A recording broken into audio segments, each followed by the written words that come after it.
ਅਗਲੀ ਜਿਹੜੀ ਹਰਜੋਤ ਸਿੰਘ ਜੀ ਖਬਰ ਤੇ ਨਜ਼ਰ ਮਾਰਦੇ ਜਾਈਏ। ਸੈਨੇਟ ਦੇ ਦੁਆਰਾ $858 ਬਿਲੀਅਨ ਦਾ ਡਿਫੈਂਸ ਬਿੱਲ ਉਸ ਨੂੰ ਪਾਸ ਕਰਕੇ ਪ੍ਰੈਜ਼ੀਡੈਂਟ ਬਾਈਡਨ ਦੇ ਡੈਸਕ ਦੇ ਵੱਲ ਨੂੰ ਘੱਲ ਦਿੱਤਾ ਗਿਆ ਹੈਗਾ ਆ। ਸੋ ਇਸ ਦੇ ਵਿੱਚ ਇੱਕ ਚੀਜ਼ ਜਿਹੜੀ ਉਹ ਕੱਢ ਦਿੱਤੀ ਗਈ, ਜਿਹੜਾ ਵੈਕਸੀਨ ਮੈਂਡੇਟ ਆ ਉਸ ਨੂੰ ਹਟਾਉਣ ਦੀ ਜਿਹੜੀ ਉਹ ਮੰਗ ਸੀਗੀ। ਸੋ ਇਸ ਦੇ ਵਿੱਚ ਕਹਿੰਦੇ ਆ ਵੀ ਜਿਹੜੇ ਕੰਜ਼ਰਵੇਟਿਵ ਰਿਪਬਲਿਕਨਸ ਆ ਉਹਨਾਂ ਨੇ ਇਹ ਮੰਗ ਕੀਤੀ ਸੀਗੀ। ਪਹਿਲਾਂ ਅਗਸਤ 2021 ਤੋਂ ਵੈਕਸੀਨ ਮੈਂਡੇਟ ਮਿਲਟਰੀ ਦੇ ਵਿੱਚ ਲਾਗੂ ਕਰਨ ਦੀ ਕੋਸ਼ਿਸ਼ ਜਿਹੜੀ ਉਹ ਚੱਲ ਰਹੀ ਆ। ਇਹ ਜਿਹੜਾ ਹਰਜੋਤ ਸਿੰਘ ਜੀ ਬਜਟ ਆ ਪਿਛਲੇ ਸਾਲ ਦੇ ਮੁਕਾਬਲੇ ਫਿਰ ਜਿਹੜਾ ਉਸ ਨੂੰ ਵਧਾਇਆ ਗਿਆ ਹੈਗਾ ਆ। National defence authorisation act NDAA 11 ਦੇ ਮੁਕਾਬਲੇ 83 ਵੋਟਾਂ ਦੇ ਨਾਲ ਬਾਈਪਾਰਟੀਜ਼ਨ ਮੈਜੋਰਟੀ ਦੇ ਨਾਲ ਇਹ ਜਿਹੜਾ ਡਿਫੈਂਸ ਬਿੱਲ ਆ ਉਹ ਪਾਸ ਹੋਇਆ ਹੈਗਾ। ਸੈਨੇਟ ਆਰਮਡ ਸਰਵਿਸਿਜ਼ ਕਮੇਟੀ ਦੇ ਚੇਅਰਮੈਨ ਜੈਕ ਰੀਡ ਉਹਨਾਂ ਨੇ ਇਸ ਬਿੱਲ ਦੇ ਪਾਸ ਹੋਣ ਤੇ ਜਿਹੜੀ ਖੁਸ਼ੀ ਜਿਹੜੀ ਆ ਉਹ ਜਤਾਈ ਆ।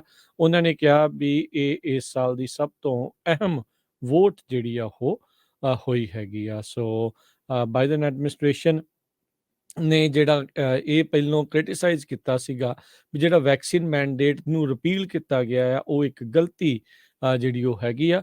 ਪਰ ਇਸ ਦੇ ਬਾਵਜੂਦ ਵੀ ਇਹ ਮੰਨਿਆ ਜਾ ਰਿਹਾ ਵੀ ਪ੍ਰੈਜ਼ੀਡੈਂਟ ਬਾਈਡਨ ਜਲਦ ਹੀ ਇਸ ਬਿੱਲ ਦੇ ਉੱਤੇ ਸਾਈਨ ਕਰ ਦੇਣਗੇ।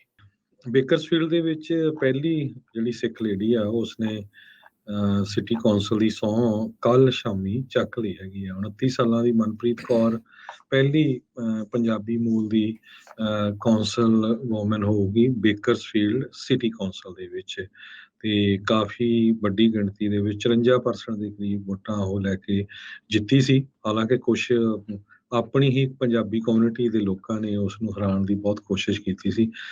ਡਾਟਰ ਆਫ ਇਮੀਗ੍ਰੈਂਟਸ ਤੇ ਕੈਲੀਫੋਰਨੀਆ ਦੇ ਵਿੱਚ ਕਾਫੀ ਪੋਪੂਲੇਸ਼ਨ ਸਿੱਖਾਂ ਦੀ ਵਧੀ ਹੈਗੀ ਆ। ਸੋ ਬੇਕਰਸਫੀਲਡ ਦੀ ਤੋਂ ਹੀ ਰਿਜਵਿਊ ਹਾਈ ਸਕੂਲ ਤੋਂ ਹਾਈ ਸਕੂਲ ਕੀਤਾ ਸੀ। ਹਜੇ ਉਸਨੇ ਜੋ ਮਾਸਟਰਸ ਡਿਗਰੀ ਕੀਤੀ ਆ ਅਰਬਨ ਤੇ ਰੀਜਨਲ ਪਲਾਨਿੰਗ ਦੀ ਉਹ 6 ਮਹੀਨੇ ਪਹਿਲਾਂ ਹੀ ਕੀਤੀ ਆ। ਸੋ ਯੰਗੈਸਟ ਹੋਊਗੀ ਤੇ ਸੋ ਆਪਣੀ ਕਮਿਊਨਿਟੀ ਦੇ ਲਈ ਜਿਹੜਾ ਆ ਇੱਕ ਬੜੀ ਮਾਣ ਵਾਲੀ ਗੱਲ ਆ ਵੀ ਪੰਜਾਬੀ ਨੌਜਵਾਨ ਲੜਕੀ ਬੇਕਰਸਫੀਲਡ ਸਿਟੀ ਕੌਂਸਲ ਦੀ ਹੁਣ ਉਹ ਇਲੈਕਸ਼ਨ ਜਿੱਤ ਕੇ ਮੈਂਬਰ ਬਣ ਗਈ ਆ ਤੇ ਕੱਲ ਉਸਨੇ ਜਿਹੜੀ ਸਹੁੰ ਚੁੱਕ ਲਈ ਹੈਗੀ। ਜੀ ਬਿਲਕੁਲ। ਸੋ ਬਹੁਤ ਬਹੁਤ ਵਧਾਈ ਆ। ਜਕਾਰਾ ਮੂਵਮੈਂਟ ਦੇ ਲਈ ਵੀ ਕੰਮ ਕਰਦੀ ਰਹੀ ਮਨਪ੍ਰੀਤ ਕੌਰ ਨੇ ਜਿਹੜੀ ਆ ਇਸ ਇਲੈਕਸ਼ਨ ਦੇ ਵਿੱਚ ਜਿਹੜੀ ਆ ਵਧੀਆ ਜਿੱਤ ਪ੍ਰਾਪਤ ਕੀਤੀ ਆ। ਕਾਫੀ ਆਸਾਂ ਉਮੀਦਾਂ ਨੇ ਤੇ ਉਮੀਦ ਕਰਦੇ ਆ ਵੀ ਉਹਨਾਂ ਆਸਾਂ ਉਮੀਦਾਂ ਤੇ ਵੀ ਖਰੇ ਉਤਰਨ ਤੇ ਆਪਣੀ ਕਮਿਊਨਿਟੀ ਦੇ ਹੋਰ ਮੁੱਦਿਆਂ ਨੂੰ ਵੀ ਵਾਰਡ 7 ਦੇ ਲਈ ਜਿਹੜਾ ਉੱਥੇ ਉਹ ਉਭਾਰਨ।